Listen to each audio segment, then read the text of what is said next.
All right, I'm here now with Sarah Barker, who is an Assistant Director of Admissions at Ball State University. Sarah, thank you for joining me. Thank you for having me. All right, so Ball State, a lot of our students, we send them up there. They know, some of the students know where it is, know a bit about Ball State, but why don't you tell us a little bit more about it? Sure. So Ball State is in Muncie. We are almost exactly an hour and a half from Franklin Community High School, and really from like downtown Indianapolis, we're about an hour. And we're a mid-sized university. So our total enrollment is a little over 20,000 students, about half the size of the biggest universities in Indiana. So really, we've got that kind of Goldilocks effect. It's not too small, it's not too big for what students are looking for. It's right in that sweet spot where you can find intentional community and make a lot of friends at the same time. We are pretty expansive too. So we have over 100 majors and 130 minors that you can choose from at Ball State. And we also have a lot of success with those majors and minors and programs that students take advantage of. We see a 91% career placement rate, which means that within 6 months after graduation, 91% of our students either have a job or they have gone on to graduate school. So we're really proud of that. And some other facts and figures about Ball State. Our average class size is about 22 students, so you really are getting that individual attention, especially because our student to professor ratio is about 14 to 1. And we've also been ranked as a pretty good place to live on campus too. We've actually been ranked by Niche as one of the top 10% of college campuses for residence halls and for food. So definitely like to make sure the students enjoy their classes, but they like living here as well.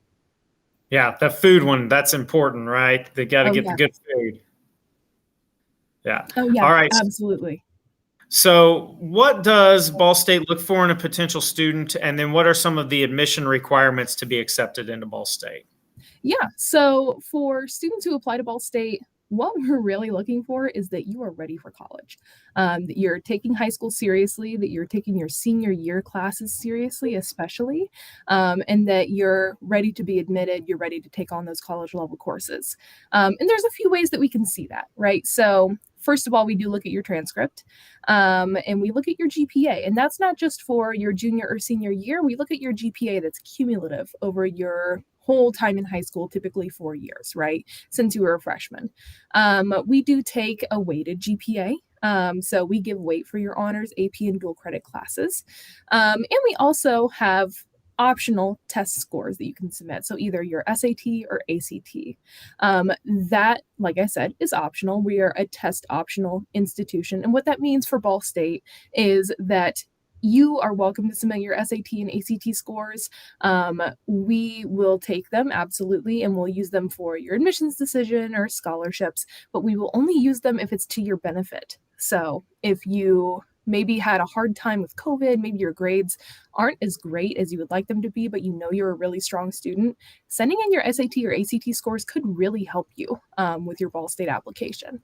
And on top of that, things we look for too are trends. So we're looking at what grades you got and how strong of a student you were from freshman year to when you're applying to Ball State. So, for example, if you got a few D's, a few C's your freshman year, but now when you're applying to Ball State, your last reported grades were mostly A's, a few B's, that's going to look really, really good for you.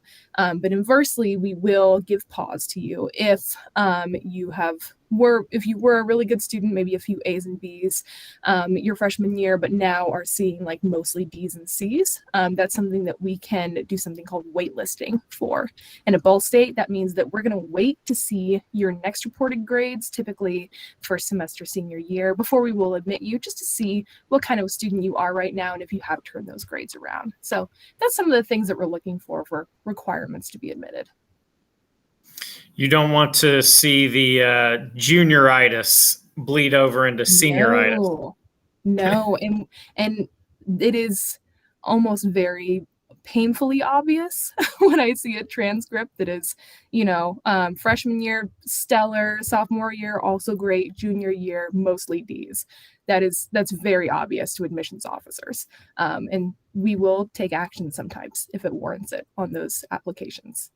Yeah, yeah, that's unfortunate, but it's part of making sure it's a well-rounded student. So, with your school, you said over 100 majors, correct? And Absolutely.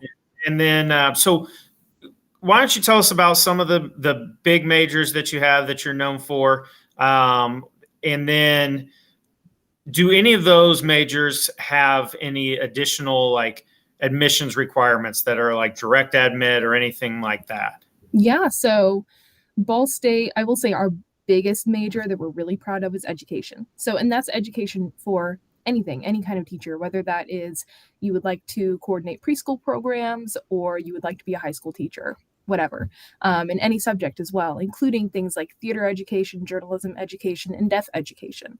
Those programs are very popular at Ball State. We were actually founded as a teachers college over 100 years ago. So that's something we're really proud of and we have a legacy for. Our number two most popular major is nursing. And that is not direct admit. So, going with your other question of like which programs require extra, and as so far as your application, you have to apply to them specifically. Nursing is not one of those.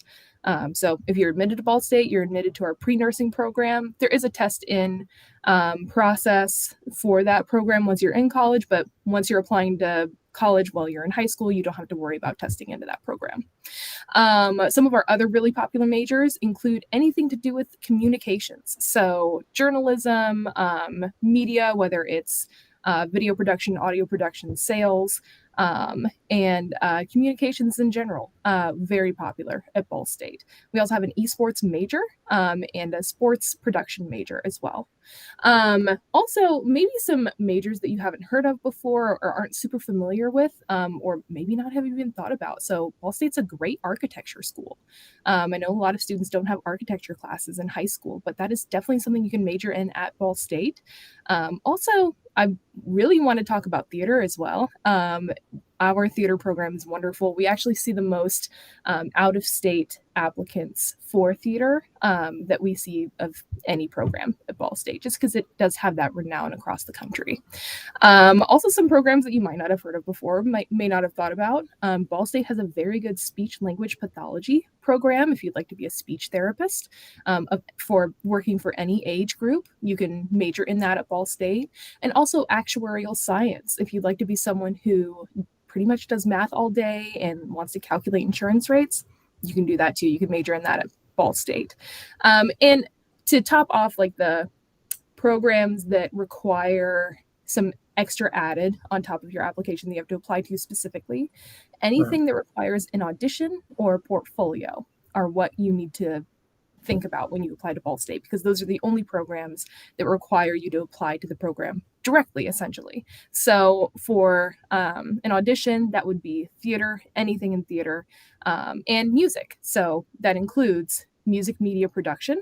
If you would like to be a music media production major, you do have to audition either with an instrument or voice to be admitted to the School of Music, as well as music performance and really anything to do, as well as musical theater. Portfolios are required for architecture students, and that includes, whether you'd like to specialize in landscape architecture or interior design or art in anything, art, animation, sculpting, glass blowing, you name it. You do need a portfolio to apply to any program in art as well. All right. Yeah. Just it's a very hands-on experience there with the art, the architecture. Obviously, the broadcasting program there is very well known. You have a very famous alum there who's also very hands-on and loves talking about Ball State and coming back there. So it's great to have those connections as well. Oh yeah, absolutely. And really one of the biggest reasons why we have an esports program and why those students do get scholarships is because of David Letterman. And because, he was just here last week and we didn't know, but he definitely likes to make some secret pop-up appearances. So it's fun to see him on campus for sure. Yeah, definitely. It's cool to see just someone who has maintained such close ties to their roots and doesn't forget about where he came from. So it's very, very neat.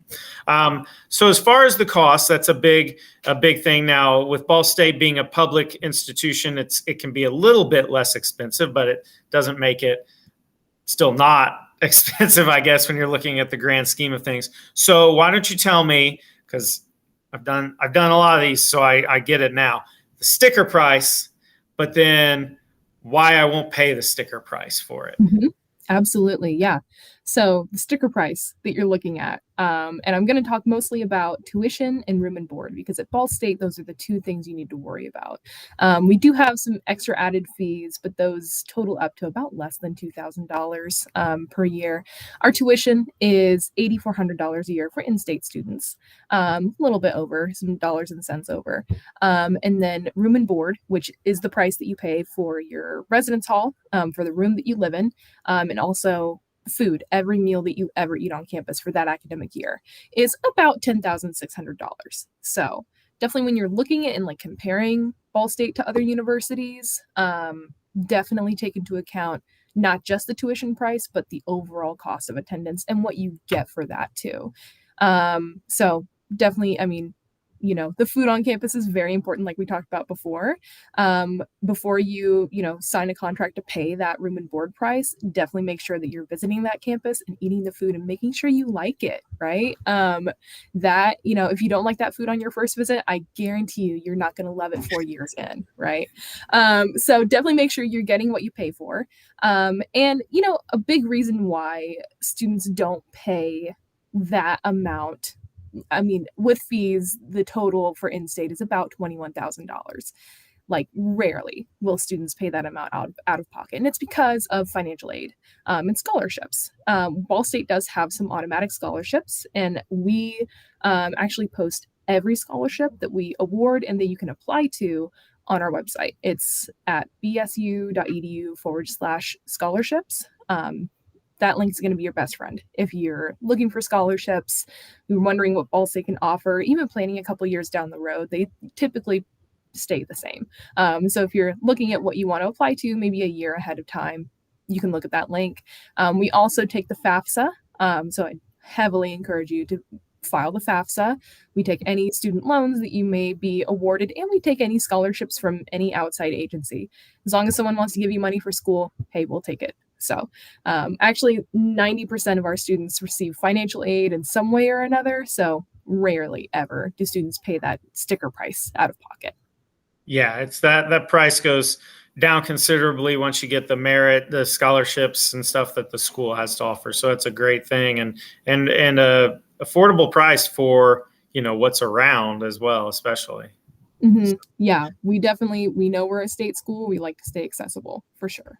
Now, all right, last one. I'm going to get you out of here. Go back to when you were going through this process, when you're a sophomore, junior, senior in high school. What's something that you wish you knew back then about this process? Mm-hmm.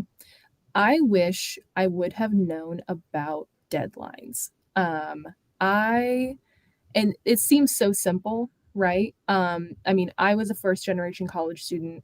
My older siblings and my parents did not know, what to tell me. They hadn't experienced it themselves. And I didn't know to ask as well about deadlines and when I should be applying to college to get the most in scholarships. I actually, so when I was a senior in high school, I applied to Ball State I want to say it was like late December, like around the holidays. And that was too late for the scholarships that I would have been eligible for. I actually found out later on that I would have possibly been eligible for a full ride had I applied a month earlier. So that is to say, at Ball State, our application deadline for priority for full eligibility for scholarships is November 1st. So if students are able to apply by that point, we encourage them to heavily. I will say the earlier the better. If you're not applying by that November 1st priority deadline, the earlier you can get that application in during your senior year, the better. That's going to give you the most consideration for scholarships. Also, making sure that you are doing enrollment steps if you'd like to enroll at a university, that you're doing those on time as well, and paying attention to the emails you're getting. If you're having questions, reaching out to that Office of Admissions, because they will tell you what you need to be doing, I guarantee you.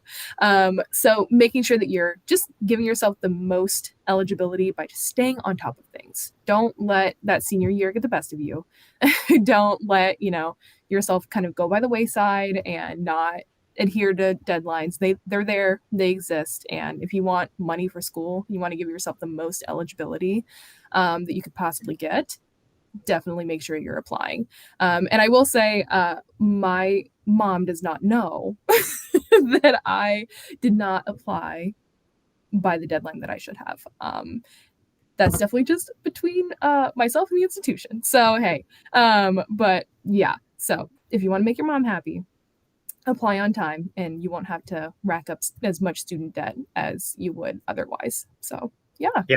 Apply by November 1st. That's the big deadline for a lot of colleges. So make sure they do that. So Yes. And I also will say, Ball State does have rolling admission. So we don't have a hard application deadline. It's just whenever during your senior year you'd like to apply. We also don't have a hard enrollment deadline. So I know it's May 1st for a lot of schools. We recommend May 1st. But if you need more time to make that college decision and get a couple visits in, we welcome that as well. So yeah, making sure it's the right decision for them. So yeah. Yes. Well, thank you so much for joining me here today. I really appreciate your time and telling us all about the great institution up in Muncie, Ball State University. So once again, Sarah Barker, Assistant Director of Admissions at Ball State University. Thank you so much.